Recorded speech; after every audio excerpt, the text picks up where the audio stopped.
Hello everyone, I'm Robin Pearson from the History of Byzantium podcast.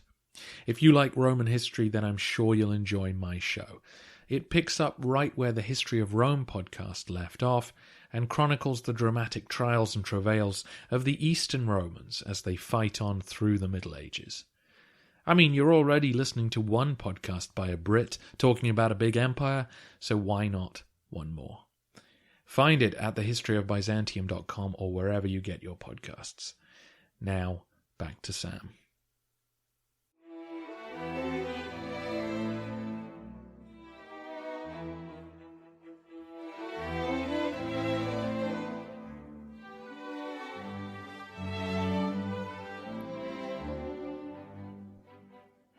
Welcome to Pax Britannica. Season 2, Episode 31, Tower Defence.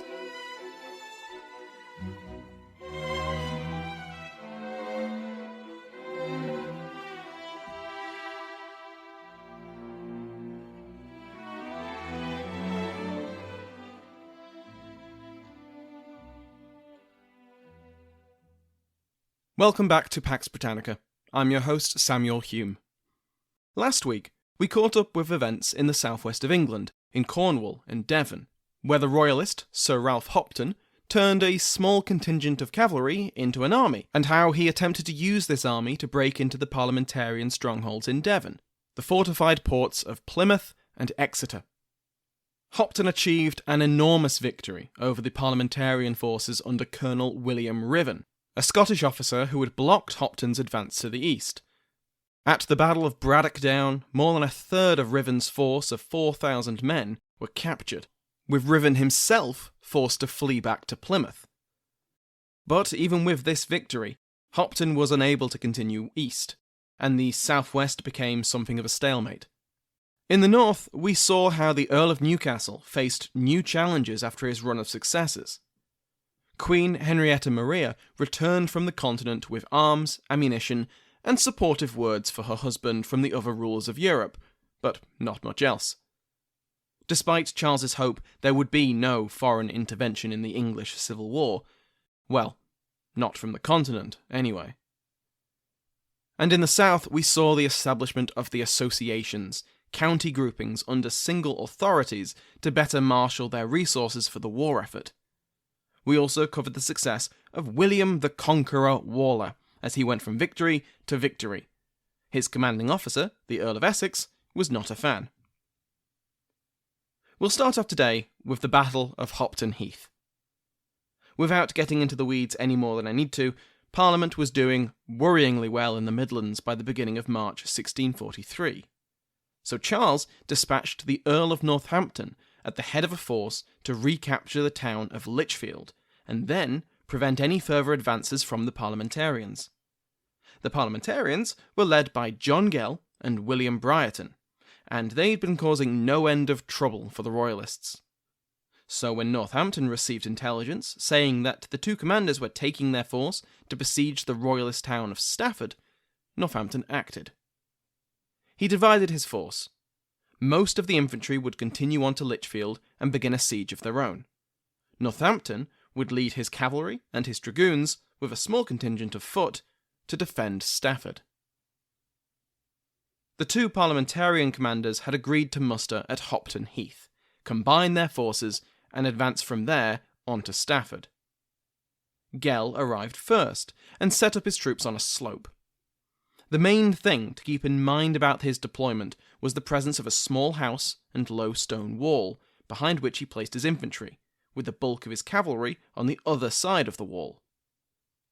When Northampton heard the news that the parliamentary force was deploying 3 miles outside of Stafford, he began marching his army out to meet them.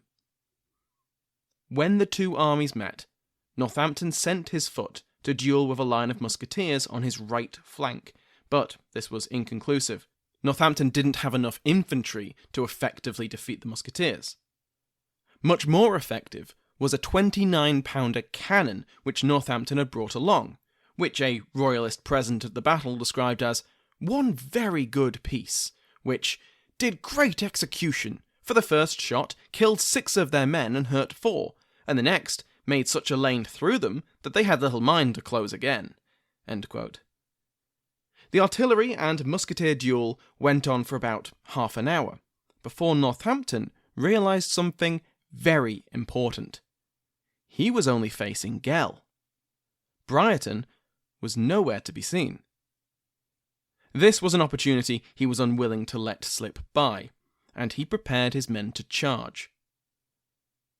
Now this was a risk. His army was almost entirely mounted, and he would be facing a fully mixed force in a dug-in position. Gell had greater options, more flexibility, and a lot more muskets. But remember how the army was deployed. That wall, such a valuable defence in a conventional battle between two forces of infantry, was also an obstacle blocking them from coming to the aid of Gell's cavalry. So when Northampton charged, leading the attack personally, the outnumbered parliamentarian cavalry broke and ran.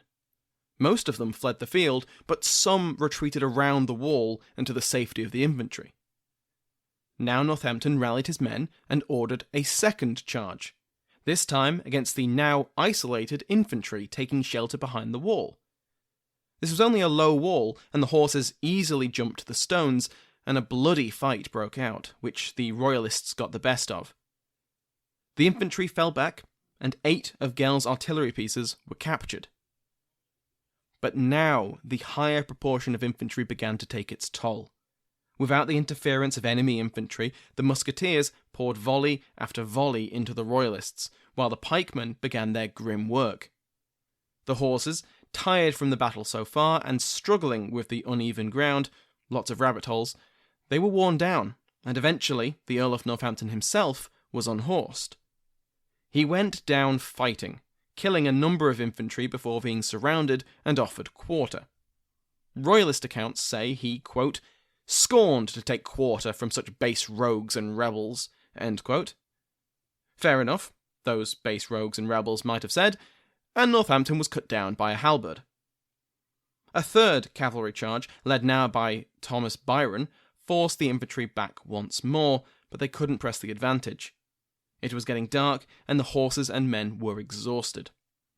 The sudden arrival of 200 of Briarton's infantry prevented a full-scale retreat by the parliamentarians, and the two sides spent an awkward night about 200 yards from each other.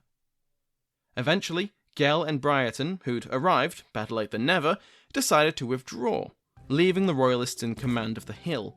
Stafford had been saved, and 8 valuable pieces of artillery had been captured. It was a victory, but a very costly one. Not only had their commander been killed, but according to Lipscombe, the Royalists had lost perhaps 3 times the men the parliamentarians had, which was perhaps fewer than 100. The massive disparity can be explained by the fact that the Royalist cavalry charged, unsupported, against a dug-in force of infantry, cavalry, and dragoons. In the aftermath of Hopton Heath, Prince Rupert of the Rhine took over command of the Royalist forces in the Midlands. I think now is a good time to go into more detail about the Civil War's shift towards a territorial conflict which I mentioned last week. Because throughout the First English Civil War, garrison warfare was the name of the game.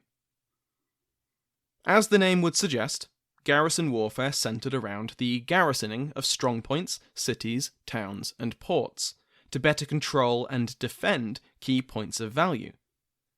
The number of soldiers in a garrison could vary wildly, from a few dozen in a small reinforced manor house to several thousand in the most vital or contested towns and cities. If a county or area was either firmly secured or uncontested by the enemy, there might only be a few small garrisons around the county. That was very different to regions which both sides dearly wanted to control. The county of Shropshire was contested heavily for most of the war, and had over 30 garrisons, for example. In terms of what defences these garrisons held, well, that's where England and Wales's relative demilitarised nature comes to the fore once again. The most modern fortifications at the outbreak of the war, the most cutting-edge developments that England possessed, well, they'd been built by Henry VIII. They were well over a century old, and tended to be on the southern and eastern coasts. Roman and medieval city walls were fairly common, but were often in a state of disrepair. After all, they were expensive to maintain, and why would the townsfolk rush to pay to do so? There hadn't been significant violence, either war or rebellion, in England since, the Northern Rebellion of 1569, beyond living memory for all but the most aged of subjects, and hardly a terrifying example either way. So when the war began, communities which feared attack by one side or the other hurriedly repaired whatever defences they had. Old walls were repaired, ditches were dug, earthen embankments raised. Hundreds of castles across England and Wales were manned by garrisons of one size or another, and many of them were in a similar poor state as the city walls. The determined demilitarisation of not just the kingdom, but the nobility under the Tudors had turned these symbols of medieval power into expensive albatrosses around the necks of their owners. If you've ever visited a ruined European castle, chances are you saw them in much the same state that parliamentarian and royalist soldiers found them now. Floors and roofs had collapsed, while doors and gates were just so much rusted iron and rotten wood. Even for those castles in tip-top shape, they were woefully out of date with the arrival of gunpowder artillery. High and thin stone walls were great against climbing besiegers, but against a cannon? There's a reason the military revolution we've discussed before emphasised low and thick walls with plenty of earth embankments to absorb the kinetic force of a cannonball. The newly arrived garrisons quickly repaired what they could, and just like threatened cities, they dug ditches and built up earthen defences. But garrisons weren't limited to just cities and castles. This isn't Medieval II Total War. In the absence of these major strong points, garrisons could be established in stone manor houses, whether the owners agreed or not. For regions with intense conflict and the need for even more garrisons, village churches could find themselves occupied by a force of soldiers. Thick stone walls and heavy doors were a more effective defence than nothing at all, whether they guarded the house of a lord or a house of God. These smaller garrisons were usually part of a network centred on the larger ones. They could act in both a defensive and offensive manner, screening the larger strongholds from surprise attacks or raids and sending out patrols, or dispatching surprise attacks and raids of their own and providing resupply to others. Both sides were determined to control centres of population, of manufacturing, and of agriculture. Naturally, this meant the largest cities and most populous regions were always valuable targets. Armies always needed new clothes, new boots, and new weapons, but an army marches on its stomach, and being able to feed the men and horses was just as important as getting them weapons to fight with. Being able to control the roads, the rivers, and ports, to communicate and to transport troops, was also a strong motivator for conflict, and could influence overall strategic decisions. For example, Charles was determined to hold ports on the west coast, with the specific intention of using them to ferry Irish troops into England. Parliament already held most of the major ports, but was particularly keen to recover Newcastle, a hub for shipping coal down the coast. The areas of fiercest fighting, of multiple garrisons contesting the same spots for months at a time, the cities which went back and forth between royalist and parliamentarian, were in these valuable regions. As we've already seen, Yorkshire saw intense violence as both sides fought for control, with neither side getting the upper hand, yet. The Midlands will also go back and forth between the two sides for another couple of years, as will the Southwest and the Severn Valley region. They contained large cities, productive farmlands, or connected them with each other. Now, this might be stating the obvious. Of course, armies fought over resources, but it explains why areas like the Cheviots, the Yorkshire Moors, or the interior of Wales, areas with low population, low agricultural output, and few industries on the road to nowhere, saw very little fighting throughout the conflict. Even when their neighbours just a few miles down the road saw plenty of action, there was no need to go and conquer these, for lack of a better word, backwaters.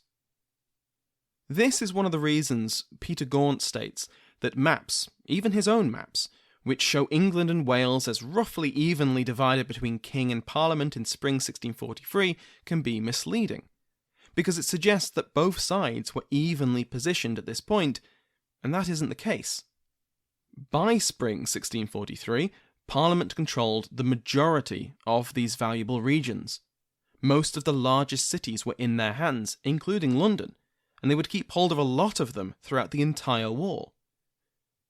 Charles had similar areas which would only be conquered by Parliament towards the end of the Civil War, but that was, as I mentioned, for a lot of them because there was no reason to prioritise them. Charles wouldn't be quaking in his boots at the news that Essex had captured the industrial and agricultural powerhouse that was the Lake District. Sorry to any Cumbrians listening, outstanding natural beauty is only so useful in a civil war. Now, let's talk about how the war was actually fought. Not in terms of weaponry and tactics, we've already covered that extensively, but at a strategic level. Most of the fighting in the First English Civil War was small scale. The two principal field armies, Charles's army base at Oxford and Essex's main parliamentary field army, actively campaigned for less than half the year. Usually setting out in April or May and retiring for the winter months in October. This was for a very practical reason: the weather. Winter snows and, this being Britain, the rain turned the roads to mud, and the tramping of tens of thousands of feet generally turned it into an impassable mess. That left the spring and summer months for the main armies to make their moves. But note, as I said, the main armies, because the regional armies, led by men like Hopton and Waller, were far more flexible and campaigned for much more of the year. But even that isn't cut and dry, because not only did these smaller armies take direction from their overall commanders, most of the time anyway, they also transferred troops between them. England is, after all, quite small. Troops could march to each other's aid within a few days in most cases. As Gaunt puts it, quote, "In operational terms, there was no unbridgeable distinction between the main armies and the regional ones." End quote.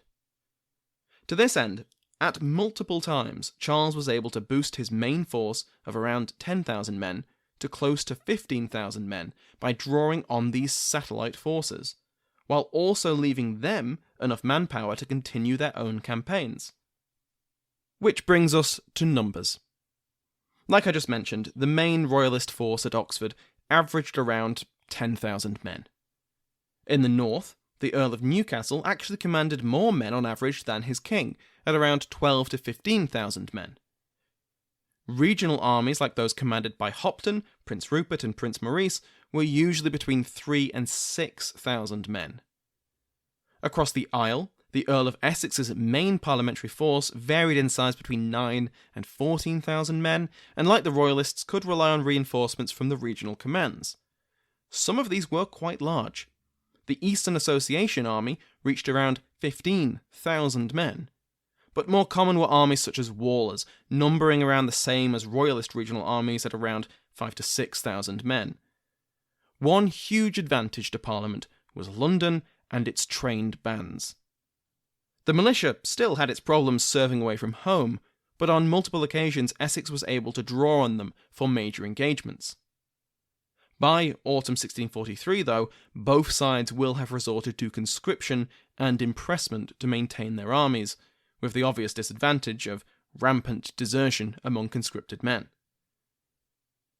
Major engagements were few and far between. Despite the size of the two main forces, there were only around 5 major battles which involved more than 20,000 men. Edge Hill was one of those, as we've seen, and we'll cover the rest as they come. There were plenty of smaller, but still significant battles where the combined armies came close to 20,000, but far more were battles with around 10,000 men in the field. The regional armies were not massively outnumbered and overwhelmed by the main field armies because they rarely faced the enemy field army alone. Instead, they fought their counterparts and so fought on a much more even footing. As part of this garrison warfare, a few super garrisons, as Gaunt terms them, dominate the timeline and the histories of the English civil wars. York, Gloucester, Bristol, Kingston upon Hull, these held thousands of men and controlled significant territories and resources. Taking them would not be easy, and attempting to crack them open might take months of siege and thousands of men. These, too, we will cover as they come. Much more common to this garrison warfare, though, were the smaller garrisons in castles, towns, and village manors and churches. A few hundred men fighting a few hundred men, or even fewer than that. They usually took place over a few days, and it was rare for these sieges to last more than a fortnight. If the attacker had artillery, weak parts of the defences were bombarded. If not, the attacker might rush the gates with a petard, blowing them open and allowing the building to be seized. Walls could be charged with ladders and the defenders overwhelmed. And of course, there was always the choice of starving out the defenders. For cases where it either wasn't feasible to storm the defences, or where the defenders had an easy way to resupply, such as a port, another option presented itself to the attacker: interference. The attacking force would be stationed nearby, close enough to watch the stronghold. Their job wasn't to take it, but to negate its influence through attacking any supply trains and harassing any troops which left to raid or patrol.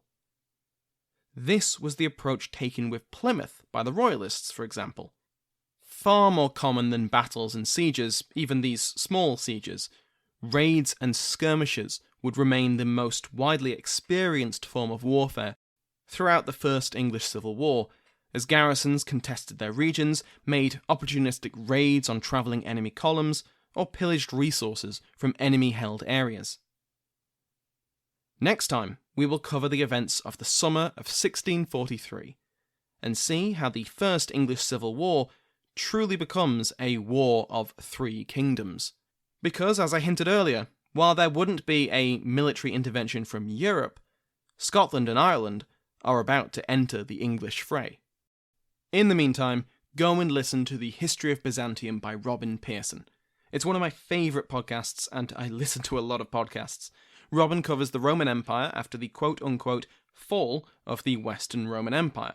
If you listen from the beginning, you will learn the incredible story of the Eastern Roman Empire from 476 to, as of recording, 1148 and the Second Crusade. It's a truly epic project which I wholeheartedly recommend. That is The History of Byzantium, Byzantium. Search for The History of Byzantium in your favourite podcast app, follow the link in this episode's description, or go to thehistoryofbyzantium.com, all one word, to find out more. Thank you to my House of Lords, including but not limited to Michelle Gersich, the Duchess of Devon, Rory Martin, Duke of Clarence, Brendan Bonner, Duke of Ormond, Christopher Remo, Marquess of Finsbury Park, Alan Goldstein, Marquess of Southampton, Craig Connor, Earl of Dumbarton, Owen Cotton, the Earl Marshal. They are joined by Matt Armstrong, the Earl of Austin. Remember that every patron, regardless of rank, receives an RSS feed which you can put in any podcast app to listen to the podcast ad-free. Thank you to everyone who has supported me on Patreon, left a review, left a donation, or told a friend about the podcast. All of this supports me in one way or another, and it's greatly appreciated. Thank you to Sounds Like an Earful for the interval music used in today's episode, to my entire House of Lords, and to you for listening.